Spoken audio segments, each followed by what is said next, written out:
بالآخر فتح قسطنطنیہ کی سعادت 7ویں عثمانی فرمانروا سلطان محمد فاتح کے حصے میں آئی۔ دراصل سرکار دو عالم رسالت مآب صلی اللہ علیہ وآلہ وسلم کی بشارت تھی کہ تم قسطنطنیہ فتح کر لوگے، لہٰذا بہتر امیر اس کا امیر ہوگا اور بہترین لشکر وہ لشکر ہوگا۔ یہ حدیث مبارکہ مسند امام احمد جلد نمبر 4 صفحہ نمبر 335 پر درج ہے۔ یہی فرمان رسالت تھا جس نے ہر دور کے مسلمان فاتحین کو قسطنطنیہ کا پروانہ بنائے رکھا، لیکن پے در پے کئی حملوں کا سامنا کرنے کے باوجود بھی اس قدیم شہر کے دروازے کسی مسلمان فاتح کے لیے نہ کھل سکے۔ امیر معاویہ رضی اللہ عنہ جب امیر بنے تو آپ نے اپنے بیٹے یزید کی سرکردگی میں قسطنطنیہ پر پہلا باقاعدہ حملہ کرنے کے لیے فوج بھیجی۔ اس حملے میں بہت سے جلیل القدر صحابہ کرام، جن میں حضرت ابو ایوب انصاری رضی اللہ عنہ بھی شامل تھے، شریک ہوئے۔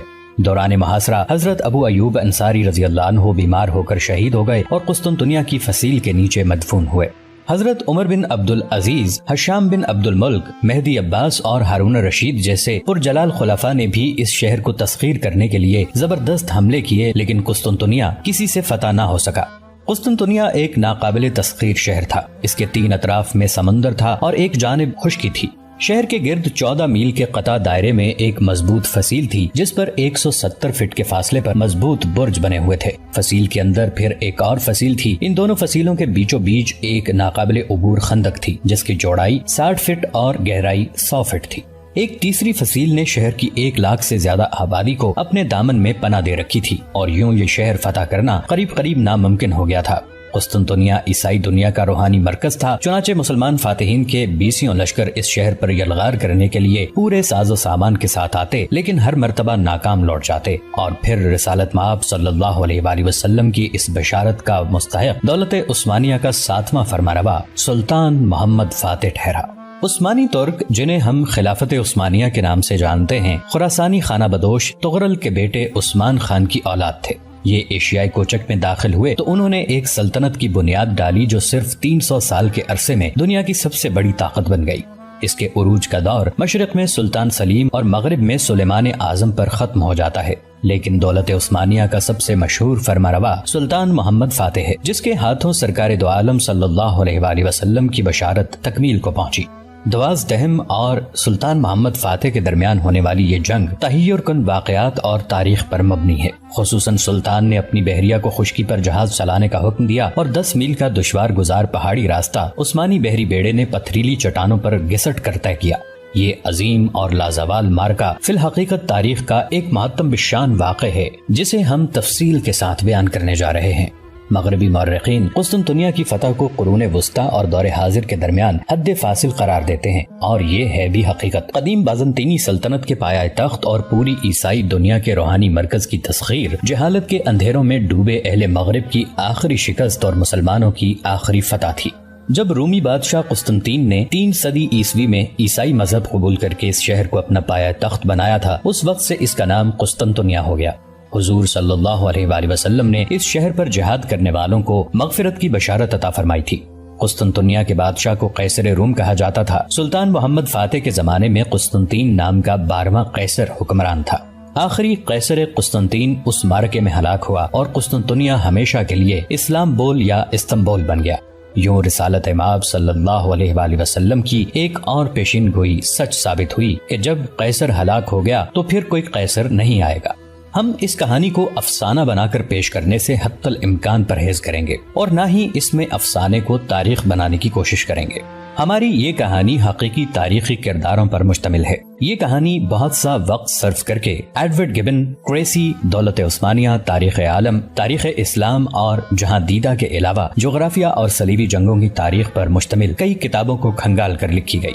اس کے پیش نظر 15ویں صدی عیسوی کا وسطی زمانہ تھا۔ یہ صدی اس لحاظ سے بہت اہم ہے کہ اس صدی کے وسط میں عیسائیوں کا مقدس شہر قسطنطنیہ مفتوح ہوا اور اسی صدی کے آخری عشرے میں اندلس کے مسلمان ہمیشہ کے لیے نابود کر دیے گئے۔ اس کہانی میں ہم تغرل سے لے کر سلطان محمد فاتح تک عثمانی فرمانرواؤں کی تاریخ کا خلاصہ پیش کریں گے۔ تو چلیے اس تاریخی سچی کہانی کا آغاز کرتے ہیں۔ عربی نسل کا ابلغ گھوڑا اپنی پشت پر نقاب پوش سوار کو لیے پوری شان اور تمطراق کے ساتھ میدان میں داخل ہوا۔ یہ ادرنا اینڈریا نوپل کا میدان حواجز تھا۔ چاروں طرف کی نشستیں تماشائیوں سے پر تھیں۔ نقاب پوش گھڑ سوار کے داخل ہوتے ہی پنڈال پر سناٹا چھا گیا۔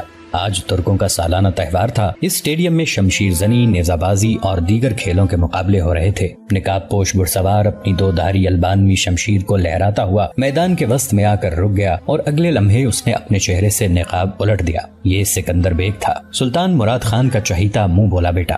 اس کے گھوڑے کی پشت پر ایک باریک چھڑی کے ساتھ سلطان بایزید یلدرم کا پرچم لہرا رہا تھا۔ سکندر بیگ نے میدان میں ایک طرف کھڑے ینیچری کے سالاروں کو مخاطب کیا۔ یہ سالار اس اسٹیڈیم میں ہونے والے مقابلوں کے مصنفین تھے۔ سکندر بیگ نے کہا، آل عثمان کے جاہ و جلال کی قسم، پوری سلطنت عثمانیہ میں کوئی ایسا جوان نہیں کہ جس کے بازوؤں میں سکندر بیگ کو شکست دینے کی ہمت ہو۔ اگر ایسا کوئی مرد میدان اس میلے میں موجود ہے تو میں اسے قوت آزمائی کی دعوت دیتا ہوں۔ سلطان عثمانیہ کے پرجلال فرمانروا سلطان مراد خان ثانی کی چھتری دار نشستیں سکندر بیگ کے بالکل سامنے تھیں۔ سلطان نے سکندر بیگ کی للکار سنی تو فخر سے مسکرا دیا، لیکن سلطان سے چند نشستیں دور بیٹھی مارسی کے ماتھے پر سلوٹیں پڑ گئیں۔ مارسی سکندر بیگ کی شان و شوکت پر بل کھا کے رہ گئی۔ یہ البانوی حسینہ سکندر کو ناپسند کرتی تھی۔ سکندر کی للکار سن کر ینیچری فوج کا ایک نوجوان سالار آغا حسن آگے بڑھا۔ آغا حسن کو دیکھتے ہی سکندر کے چہرے پر حقارت آمیز مسکراہٹ پھیل گئی۔ آغا حسن ایک دراز قد ایرانی نسل گھوڑے پر سوار تھا اور اس کے داہنے ہاتھ میں یمن کی بنی ہوئی بھاری بھرکم تلوار تھی۔ مقابلے کے دونوں شریک ایک دوسرے کے سامنے آئے تو پورے میدان میں سنسنی کی لہر دوڑ گئی۔ تماشائیوں کے چہرے پر جوش و جذبہ دکھائی دینے لگا اور مارسی اپنی نشست پر اچھل کر رہ گئی۔ ایک منصف نے تکبیر بلند کر کے مقابلے کے آغاز کا اعلان کیا تو دونوں سوار اپنے اپنے گھوڑوں کی لگامیں تھامے ایک دوسرے کے بالکل نزدیک آ گئے۔ سکندر بیگ نے رونت آمیز لہجے میں کہا، بہت خوب نوجوان، مجھے تمہاری جرأت دیکھ کر حیرت ہوئی ہے، میں تمہیں حملے میں پہل کی اجازت دیتا ہوں۔ آغا حسن سکندر سے مرعوب ہوئے بغیر آگے بڑھا اور سکندر پر پوری طاقت سے وار کر دیا۔ سکندر نے بجلی کی طرح پہلو بدل کر خود کو بچا لیا اور مسکرا دیا، لیکن آغا حسن پھر تیزی کے ساتھ آگے بڑھا اور سکندر پر پوری قوت سے دوسرا وار کر دیا۔ سکندر کا گھوڑا اپنے مالک کے مزاج سے اچھی طرح واقف تھا۔ گھوڑے نے آنے واحد میں پینترا بدلا اور آغا حسن کا دوسرا وار بھی خالی چلا گیا۔ آغا حسن نے تیسری مرتبہ اپنے گھوڑے کو ایڑ لگائی، لیکن اب سکندر اپنا ارادہ بدل چکا تھا۔ اس نے جھکائی دینے کے بجائے اپنی تلوار پر آغا حسن کا وار روکا اور پھر دیکھنے والے حیرت زدہ رہ گئے کہ سکندر نے بجلی کی سی تیزی کے ساتھ پے در پے وار کرنے شروع کر دیے۔ میدان میں تلواروں کی کھنکار دور دور تک گونجنے لگی تھی۔ آغا حسن کو پسپا ہوتا دیکھ کر مارسی کا گلنار چہرہ یکلخت سفید ہو گیا۔ اسے جو امید بنی تھی وہ ٹوٹنے لگی۔ وہ سکندر کی شکست چاہتی تھی، جبکہ سلطان مراد خان فخر سے گردن تانے مسکرا رہا تھا۔ وہ سکندر کے ہر وار پر اش اش کر اٹھتا۔ تھوڑی ہی دیر میں مقابلے کا فیصلہ ہو گیا۔ آغا حسن کی بھاری بھرکم تلوار سکندر کے ایک آہنی وار سے 2 لخت ہو گئی۔ پورا اسٹیڈیم تالیوں کی آواز سے گونج اٹھا۔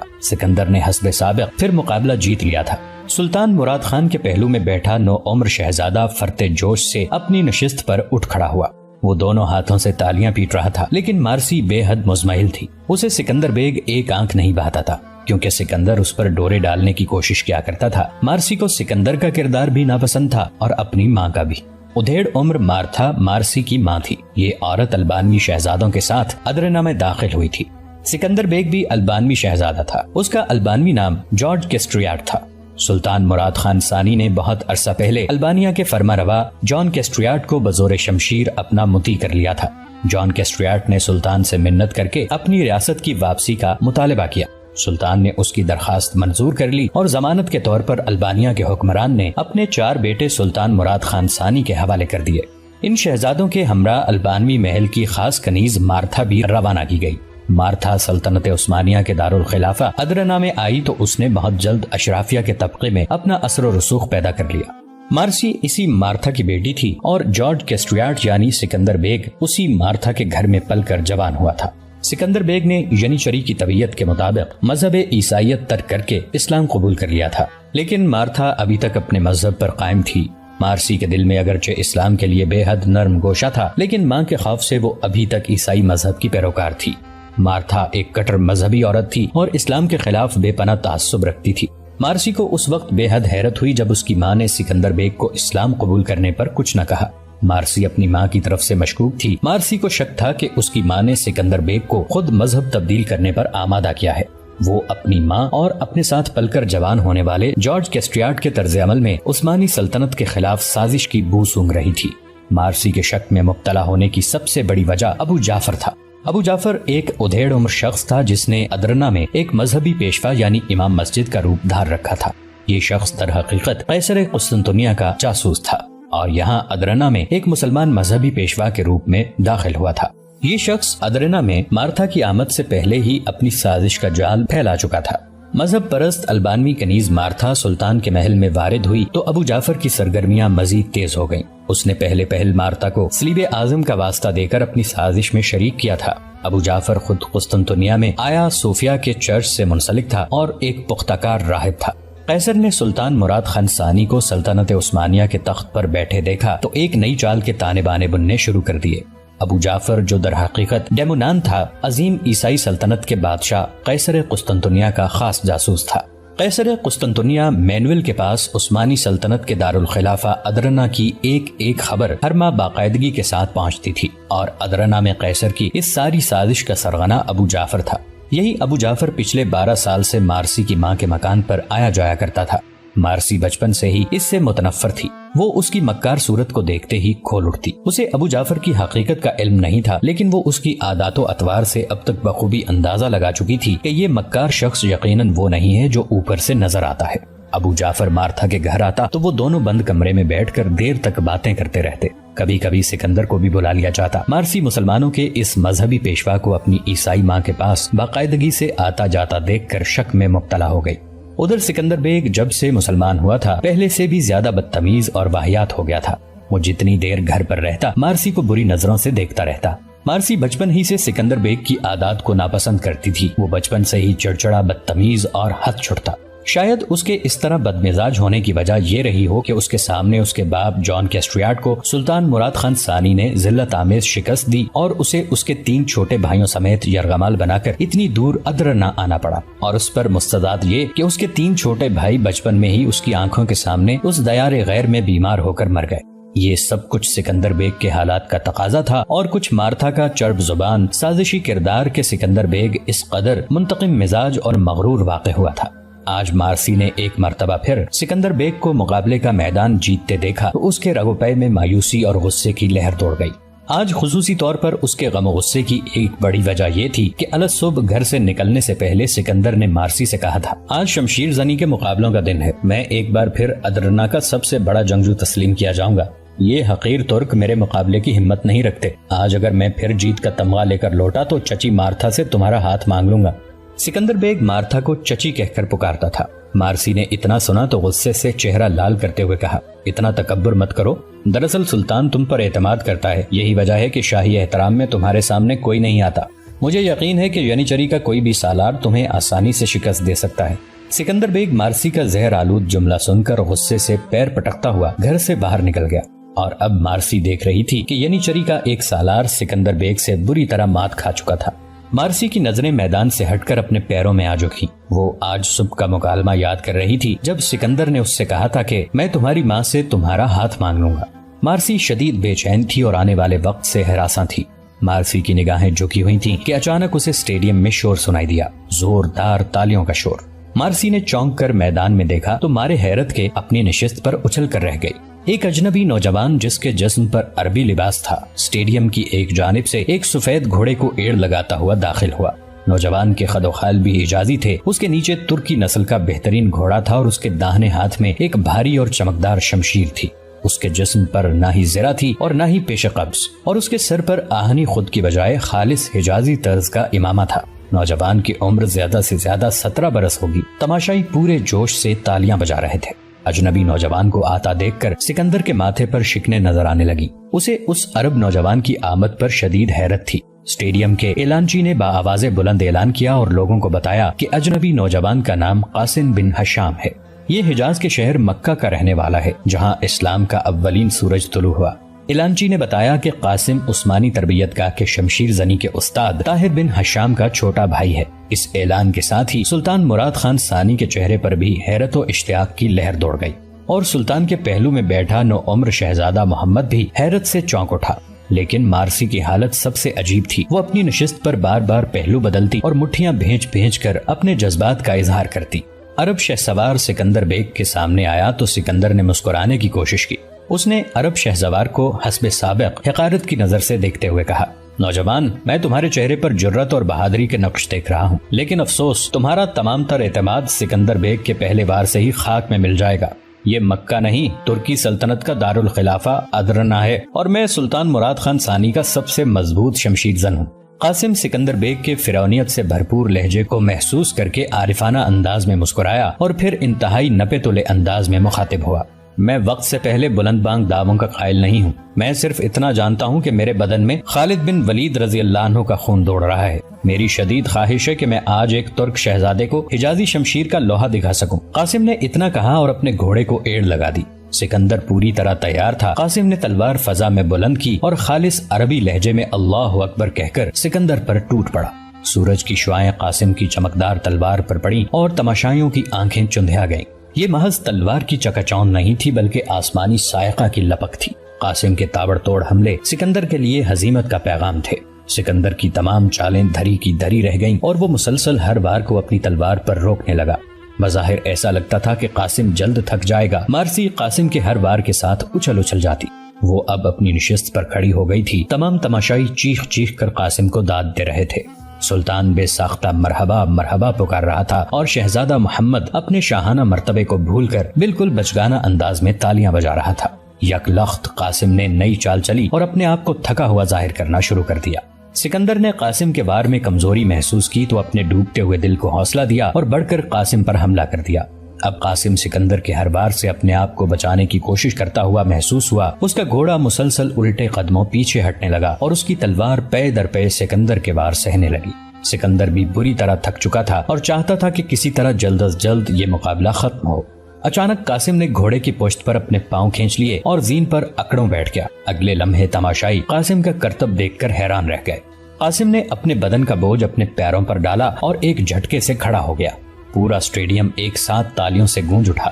اب دراز قد قاسم سکندر سے بلندی پر تھا اور حملہ کرنے میں اس کی پوزیشن کو فوقیت حاصل تھی۔ اس نے گھوڑے کی زین پر کھڑے ہو کر پہلا وار اس قدر بھرپور اور زوردار انداز میں کیا کہ سکندر کے چھکے چھوٹ گئے۔ فرتے جذبات سے مارسی کی چیخ نکل گئی۔ سکندر بیگ دراز قامت قاسم کے پہلے وار کو ہی سہ نہ سکا۔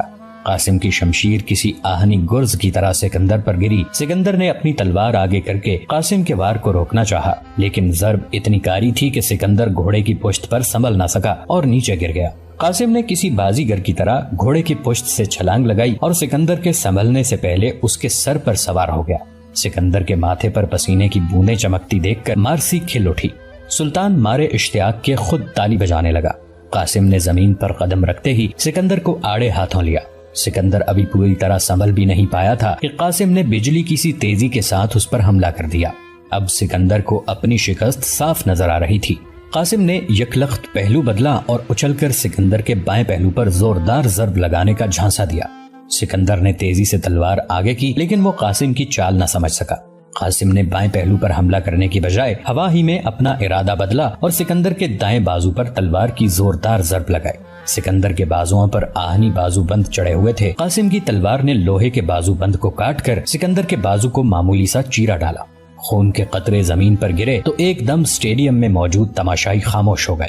قاسم نے صورتحال کی نزاکت پر غور کیا اور یک لخت اپنے تابڑ توڑ حملوں کا سلسلہ روک دیا۔ وہ سکندر کو پیچو تاب کھاتا چھوڑ کر چند قدم پیچھے ہٹایا۔ یہاں مقابلے کے مصنفین ایک قطار میں کھڑے تھے۔ تمام لوگوں کے چہروں پر حیرت اور اشتیاق کے جذبات سب تھے۔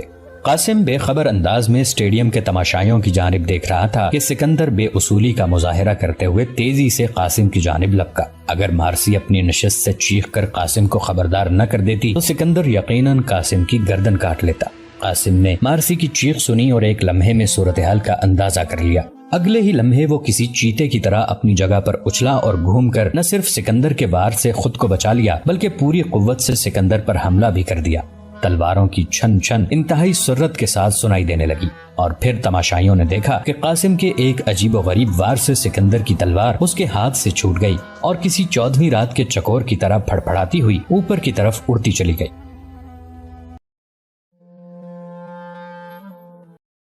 ہمارے اس چینل کو سبسکرائب کر لیں اور نیچے موجود بیل آئیکن کو بھی ضرور کلک کر لیں تاکہ ہماری ویڈیوز آپ کے پاس بر وقت پہنچتی رہیں۔